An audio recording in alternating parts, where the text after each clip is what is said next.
Lock যদি কাটা থাকলে আপনার জেল জরিমানা দুটি হতে পারে। আমার পিছনে একটা মিটার দেখতে পাচ্ছেন, এটা একটা 3 ফেজ মিটার। এই মিটারে কিন্তু দুইটা লক বা তালা আছে।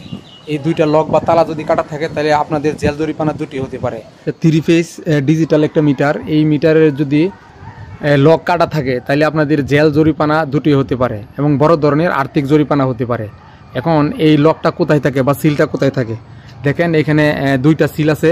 দেখেন এই যে একটা সিল, হ্যাঁ, এই যে সিলটা দেখতে পাচ্ছেন, এই সিলের কিন্তু এখানে একটা নাম্বারও আছে, 10 ডিজিট 11 ডিজিটের নাম্বার আছে। দেখছেন এই প্রত্যেকটার জন্য আলাদা আলাদা নাম্বার আছে। দেখেন এই নাম্বারের সাথে আপনার এই লক নাম্বারটা আপনার মিল নেই। দেখেন এই নাম্বারটা আর ওই নাম্বারটা কিন্তু কোনো মিল নেই।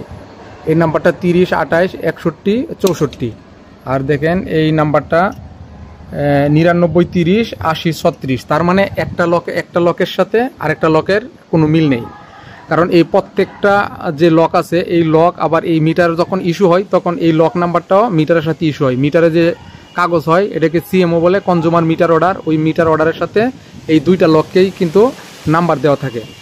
এই জন্যে এই লক যদি কাটা থাকলে আপনার জেল জরিমানা দুটি হতে পারে এবং বড় ধরনের আর্থিক জরিমানা হতে পারে। কারণ কেন জরিমানা হয়, কারণ এই যে এটাকে বলে ডিমান্ড সিল। এই ডিমান্ড সিলটা যদি আপনি কাটা থাকে বা কেটে ফেলেন, এই ডিমান্ড সিল কেটে এই যে এখানে একটা চাবির মতো আছে, এইটা যদি আপনি এইভাবে টান দিয়ে দেখেন, এইভাবে আমি দেখেন টান দিয়ে এটা সোজা করে যদি ভিতরে পাঞ্চ করেন তাহলে কিন্তু এখানে ডিমান্ড জিরো হয়ে যাবে। এই ডিমান্ড কি দরকার? ডিমান্ডটা হলো আপনি ধরেন গ্রাহকের সাথে পল্লী বিদ্যুৎ বা যে কোনো বিদ্যুৎ সংস্থা 20 কিলো লোড চুক্তি করছে। এখন এই মিটার কিন্তু 20 কিলোর চেয়ে বেশি লোড নিতে পারবে। এখন আপনি 20 কিলোর চেয়ে বেশি চালান কিনা এইটা দেখার জন্য এইখানে ডিমান্ড আসে। হ্যাঁ, এইটা দেখার জন্য ডিমান্ড আসে। আপনি 20 কিলোর বেশি চালাইলে এখানে উঠবে। যখন রিডিং নিতে আসবে তখন কিন্তু এই 20 কিলোর বেশি যদি আপনি ব্যবহার করেন সেক্ষেত্রে আপনার জরিমানা আসবে এবং আপনার লোড বৃদ্ধি করতে হবে। যে কারণে এই সিলটা কেটে এটা পাঞ্চ করলে, সিলটা কেটে এটা এভাবে নিয়ে পাঞ্চ করলে তখন কিন্তু আপনার ডিমান্ড জিরো হয়ে যাবে। আপনি বেশি কিলোড ব্যবহার করলে অফিস বুঝতে পারবে না। এই জন্যে এই সিলটা কাটা থাকলে আমরা জেল জরিমানা হতে পারে। আর এই যে নিচে একটা বডি সিল আছে, এটাকে বলে ডিমান্ড সিল, আর এটাকে বলে বডি সিল বা সকেট সিল।